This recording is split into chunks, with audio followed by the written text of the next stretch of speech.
Hello, everybody.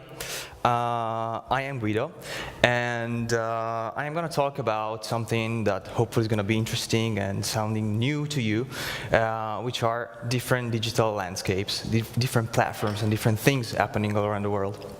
So, we started a project called Digital in the Round, and it basically started from two big questions. The first one was, what is global marketing today? Let's say we are, a global company with a random company with a website, and we sell stuff online, right?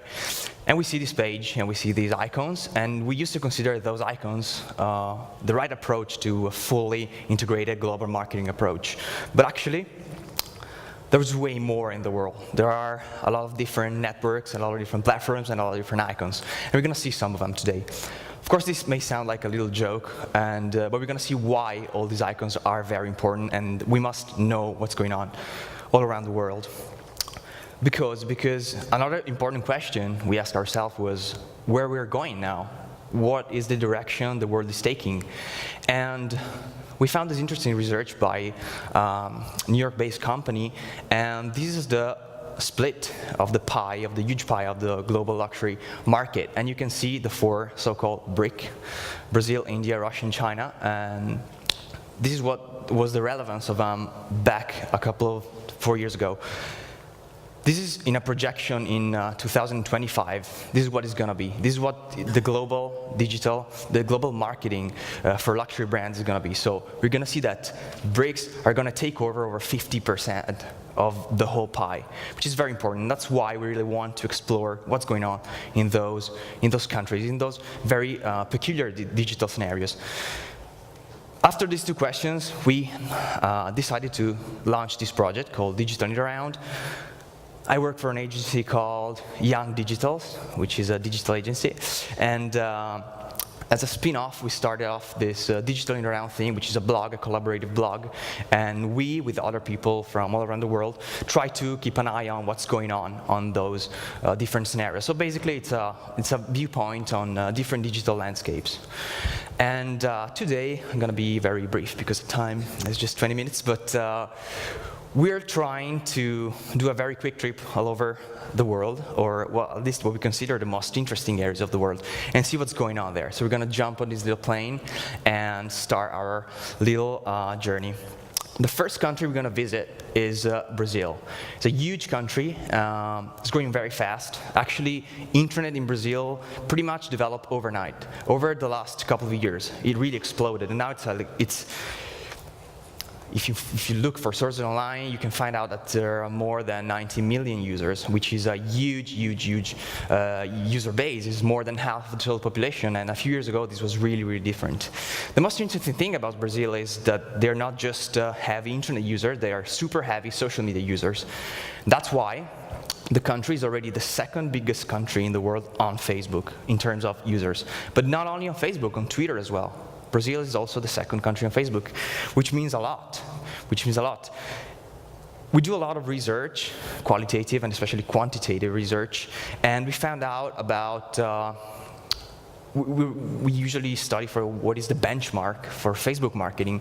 And as of now, in 2013, if you really want to know the best practice on Facebook marketing, you probably have to look at what Brazil is doing. Here's just a couple of screenshots of two banks, and you can see the amount of followers they have on Facebook. It's over 4 million people, and they are banks referring to the Brazilian market. It's extremely interesting, and the way the activity they do is really cool. They use images very well. I mean, it's kind of what America was a few years back. Really, the cool things right now on Facebook are happening over there. And that's why it's very interesting to keep an eye on all these countries and all these fast-growing economies. But as I said before, we have to move very fast. So we have to jump back on our little plane and go to another very interesting country, which is called Russia. This is something that has been published a few days ago by Global Web Index, and it's a chart showing what are the fastest growing social networks in the world today. As you can notice, among the top 10, you can find VKontakte and Odnoklassniki. And there are two social networks from Russia and mainly used by Russian people, which is very interesting. And that's why we are now trying to be super quick and exploring in a very brief presentation what is the social media scenario in Russia. If you want to approach Russia as a global marketer, that's basically what you have to know today.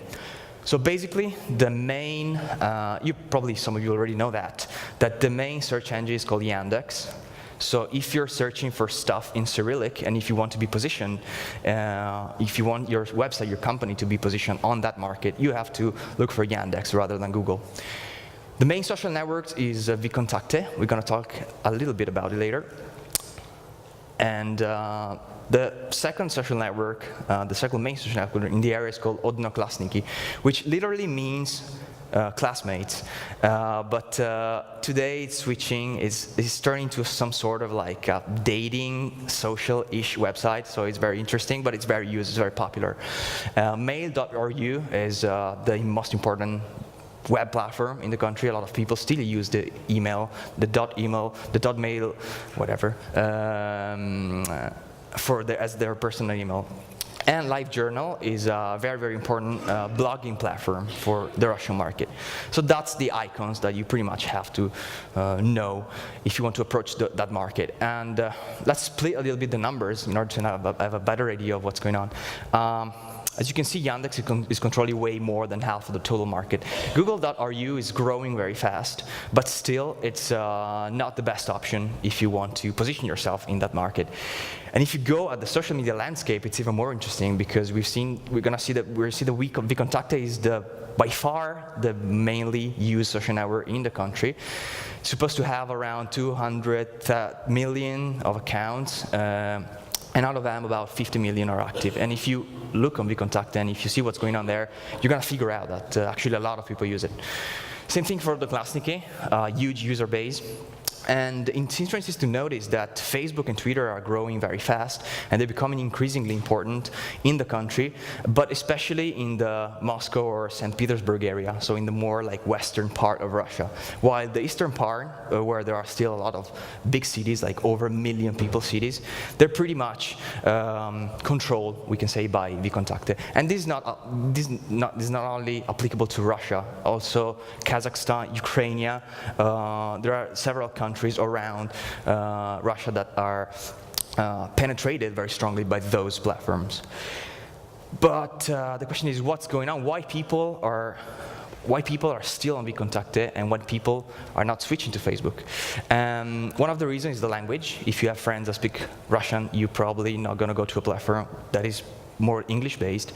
But most importantly, because VKontakte is a very complete platform, as we've seen before, is one of the fastest growing as of now. That's basically what people do over there. That's a screenshot of the public page of Shakira. She has about 500,000 fans on the platform, and she decided to inform all the Russian fans that she's become a mother. So that's what people do at VKontakte. They do the same thing they do on Facebook. And a lot of brands are there. A couple of years ago, they rolled out the possibility to have like verified brand pages. Facebook is verifying pages now, but they did it before. And so that's amazing. That's basically why the platform was up. There is another very important reason, and it's very important to understand the web scenario in Russia. What you can do with VKontakte is also to look for videos. It's borderline because it's half illegal. Actually, technically, it is illegal, but you can look up for movies. And this is a search that I did for my personal favorite movie, which is Jurassic Park. And you can see how many results in original language and full length you can find on the platform. If you do different kind of research, and that's something that I did just for, I was looking for porn videos, but of course, just for research purposes, you can find a lot of porn videos too. And that's another very important reason why people are having their friends and a lot of contents like that on the same platform. That's why it's still growing so fast. All right, unfortunately, we have to leave Russia and move on to another huge area of the world, which is Asia. And as most of us know, I mean, as everyone knows, Asia is becoming probably the most important area of our planet over these recent years. And that's reflected in the digital development too. If you think about a country like Indonesia, there are over 60 million internet users, which is pretty much about the same size as the total population of Italy. So it's a very, very interesting number and a lot of opportunities. And they're very, very, very, very strong social media users. It's been calculated last year, came out this research by Media Bistro, and they figured out that 2.4% of all the tweets globally in the whole planet come from one city, which is Jakarta, which is the capital of Indonesia. So that's why it's very important to also keep an eye on those countries. After all, as of now, Asia accounts for about half of total internet users in the world, which is in the world, 1 out of 2 people is very likely to be Asian if they're connected to the World Wide Web. And this is clearly related to a series of factors, especially the demographic factor. Just think about India, a country where there are over 500 million people under 25, which is more than the whole population of Europe. It's a huge, huge number. And they're young, and they are developing very, very fast. Internet as well is penetrating the country, and it's calculated that about 10 to 15% of people in India as of now have access to the internet. And even if the figure looks a little bit low, it's already the 3rd biggest country in the world. So what is going to happen when more people will have access to the internet, especially in the rural areas that are growing super fast today? That's what is going to happen. That's why the Business Week decided to publish research saying that probably in a couple of years, India is going to be the biggest country on Facebook, which is very important for Facebook as well, because that's going to be the main cash cow, the main place where to get money for Mr. Zuckerberg. So all these numbers have a huge impact on the real life, on the real business of social networks. Asia, as of now, accounts for a little bit more than 25% of total Facebook users globally. And this number is probably going to raise a lot in the very next years. But what is the big, big, big fish in the Asian Sea? Of course, it's China. China is the biggest country in the world, as all of us know, and about 1 out of 5 people in the world is Chinese, and about 1 out of 3 people in the world is either Chinese or Indian. So that's why we really have to know what's going on there. So huge population, way over 1 billion people, which is incredible.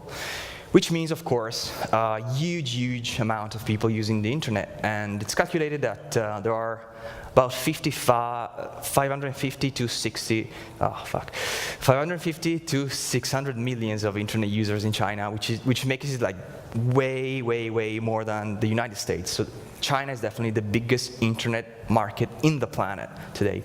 And it's incredible to think how fast the thing is growing. Just think about the fact that in over 1 year, just 1 year, the number of people able to access the internet through mobile devices grew by 4 times. Now there are about 350 million, which is crazy.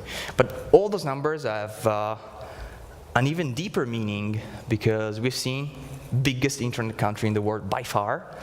But what's the best part of it? What's crazy? What's really interesting about China from a social media marketer's perspective? They're not on Facebook. Chinese people are not on Facebook. They don't use Facebook. And that's not just because of the Great Firewall, which of course exists, or because of the censorship by the government. I mean, also that's kind of that's part of the reason, but mainly because in China there already is a huge, strong, and well-developed digital ecosystem, which we're going to explore in a very, very, very short time. We have to be really, really quick. So this is a little guide to figure out what are the icons that in 2013 you have to know if you want to call yourself a global marketer in the digital world. All right. These are the 3 giants, the 3 main internet companies in China. First one is Baidu, which is by far the main search engine in the country. They basically control, we can say, the whole market. They have their own map system. They have a series of web services, so it's like a huge, huge company. Another one is the e-commerce giant that I'm pretty sure all of you know. It's Alibaba, which is growing fast even outside of the country, and they have a series of platforms like B2B or B2C platform. that they control. So they are expanding a lot. It's not the only player in the Chinese e-commerce, which is a very, very huge world, but we don't have the time to explore it today. So Alibaba is, of course, the biggest one. And for what concerns social or messaging and gaming, Tencent is the company that we have to keep in mind. They launched a service called QQ in 1999, so a long time ago. And it's some sort of a Skype or MSN Messenger. Right now is the most used in the world in terms of users, of course. If you go a little bit deeper in the social media sphere, we find a lot of weird icons. I don't know how many of you already know them, but to be quick, the most important one is Sina Weibo. Right now is the most important social network, over 400 million people on there, and it started off as some sort of mashup. I mean, it started off as like a Twitter-alike website, but then it started integrating a lot of Facebook features. So it's funny that today Facebook rolled out the whole hashtag thing, but on Sina Weibo, you can already, people have been using hashtag in a Facebook-alike platform for like years, which is pretty interesting. Another very important platform to know is Weixin, that has been rebranded as WeChat, and it's the first Chinese social network that they decided to put it an English name to make it spread all over the world, which is a very interesting thing. It's a mobile messaging app, very cool, very interesting, and super fast growing. But there are like countless social networks on there. There is RanRan, and why it is so interesting, because it started in 2005. So Facebook was born in 2004, so just 1 year after Facebook was born, before it even came to Europe, China already had its own copy, pretty much, but very well working and widely used social network, which is very interesting. Then we have Kaixin, which is another social network, or Douban. Douban is a super interesting place. It's an interest-based, review-based social website, very, very used. Or Youku, which is the most important video sharing platform in the country. And it's interesting to see how this huge ecosystem is integrating. They are like interacting between each other. For example, Weixin was launched by Tencent, or recently Alibaba bought 18% of Sina Weibo, which means that this partnership between Sina Weibo and Alibaba is going to develop very interesting scenarios for the social commerce. And probably things in China are moving even faster than what's going on in America, let's say. Or the fact that Youku, which was the #1 video sharing platform, last year merged with Tudu, which was the second biggest video sharing platform. So now they're pretty much a huge video sharing giant serving more than 500 million people in the world. So we really have to know those icons and what's behind those icons, because they're going to be more and more important, like day by day. As of now, from a marketing standpoint, the two main platforms are Sina Weibo and Weixin, and that's what is called the Wei War. They're kind of fighting each other to gain the biggest slice of the market, even if they're like different services. So we're going to explore very quickly what happens on there. That's a page on Sina Weibo. You can see over 500,000 people, so 500 million people, are following a magazine that probably all of you know. It's called Grazia, and it's an Italian magazine. They have a huge fan base in China. So that's the way a Sina Weibo page is structured. You can see the verified account over there. So once again, Facebook came way after Chinese or Russian platforms in terms of verifying the account. And you can integrate video, you can integrate Youku videos, you can do Facebook-alike advertising, but also using the hashtag. So it's very complicated and very complete platform. And you can do very cool things, like that's what Smart, the automotive brand, did a few months ago during the Chinese New Year. They launched a special series, a personalized car for Chinese New Year's, so in February. And they decided to sell the cars, over 600 cars, right on Sina Weibo. So people were able, by credit card, to pretty much book the car and buy the car on the platform, which is crazy. People buying cars on a social network. And that's why innovation is moving very, very fast in those areas of the world. We really have to keep our eye open to what's going on there. So the Sina Weibo enemy is Weixin, and it's what has been defined as some sort of WhatsApp on steroids. It's pretty much a chat application, mobile-based.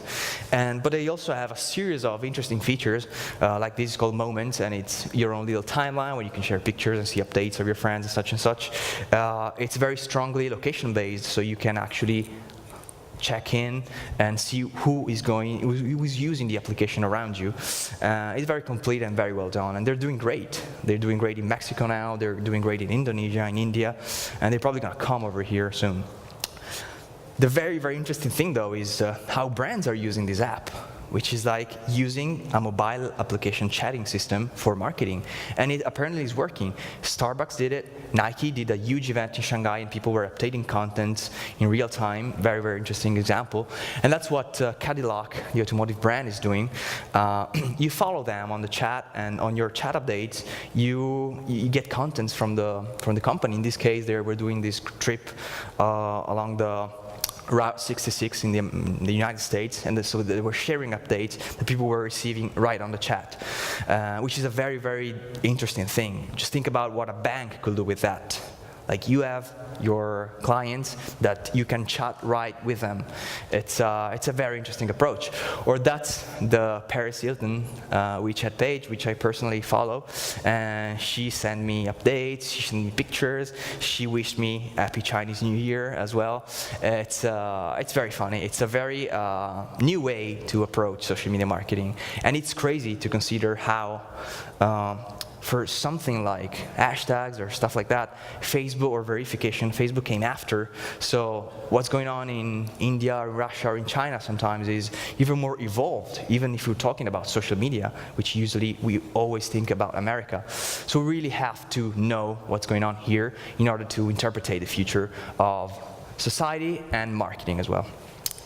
Having said all that, are we ready to approach global marketing in 2013? I don't know, up to you. Thank you very much, cheers. I don't know if you have any questions or whatever.